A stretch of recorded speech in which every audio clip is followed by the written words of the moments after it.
Ik finde krom dein Ik finde krom dein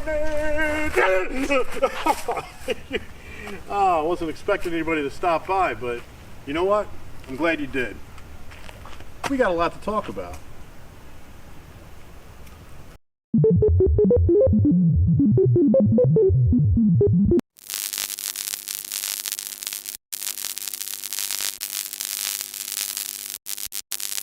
Kindergarten is a German word meaning children's garden or garden of children, which makes sense because it's a place for children to grow and develop their young minds and become acquainted with the structured learning in the classroom environment.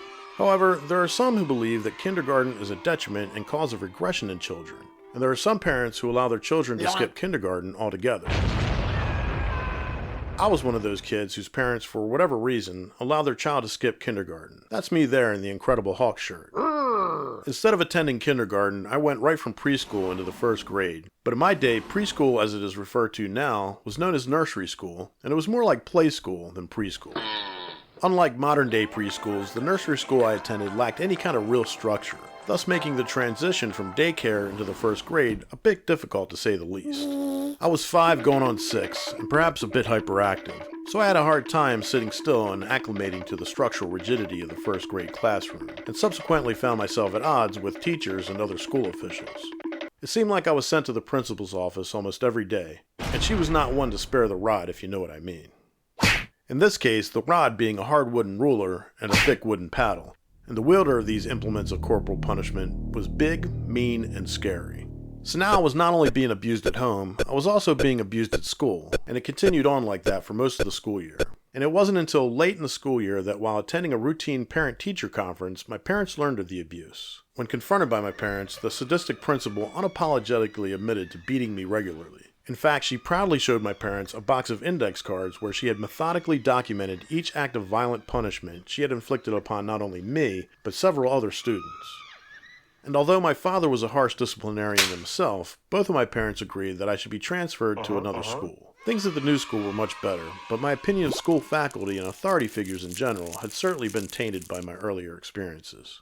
There were certain factors that most likely contributed to my difficulties in first grade, such as the abuse and lack of structure at home, and undiagnosed ADHD. But despite these obstacles, I believe attending kindergarten would have undoubtedly prepared me better for the more structured environment of grade school. And in my opinion, most children will benefit by attending kindergarten first.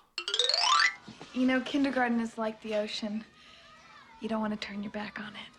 But at what age is it best to begin a child's schooling? 5, 6, 7? There are even some who think children should start as late as 8 years old. But because each child is unique and levels of social and cognitive development may differ among children of the same age group, age is not always the best predictor of how well a child will perform in school. The most common age for a child to start school is between 5 and 6 years old, but some parents argue that this is too young. Lecturer in education at RMIT University, Kathy Walker, said it is better to go to school too late than too early. I tend to agree with Walker, probably because of my negative experiences as a 5-year-old in the first grade. However, if a child has the appropriate level of social, emotional, and physical development needed for success in school by the age of 5, there seems to be no reason why they should not begin schooling. Certain developmental factors and skills should be considered before a child starts school, such as language skills, motor and coordination skills, concentration and emotional maturity, independence, and physical well-being. No doubt, assessing a child's readiness while factoring in all of these variables can be a bit overwhelming for the average parent. Fortunately, there are online tools that can be used to determine a child's readiness for school. Covenant Home, for example, offers the Kindergarten Readiness Test. The Covenant Home test is offered to parents to help them determine if their children are ready to read and perform the tasks of Covenant Home's kindergarten curriculum. Covenant Homes is just one of many similar readiness tests that you could find for free on the internet. A link to the Covenant Home test is included in the video description.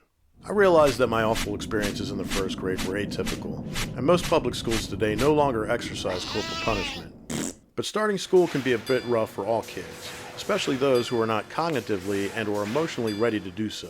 Thus, it is crucial that parents determine their child's readiness for school before enrolling them in order for that child to succeed. Write it 100 times.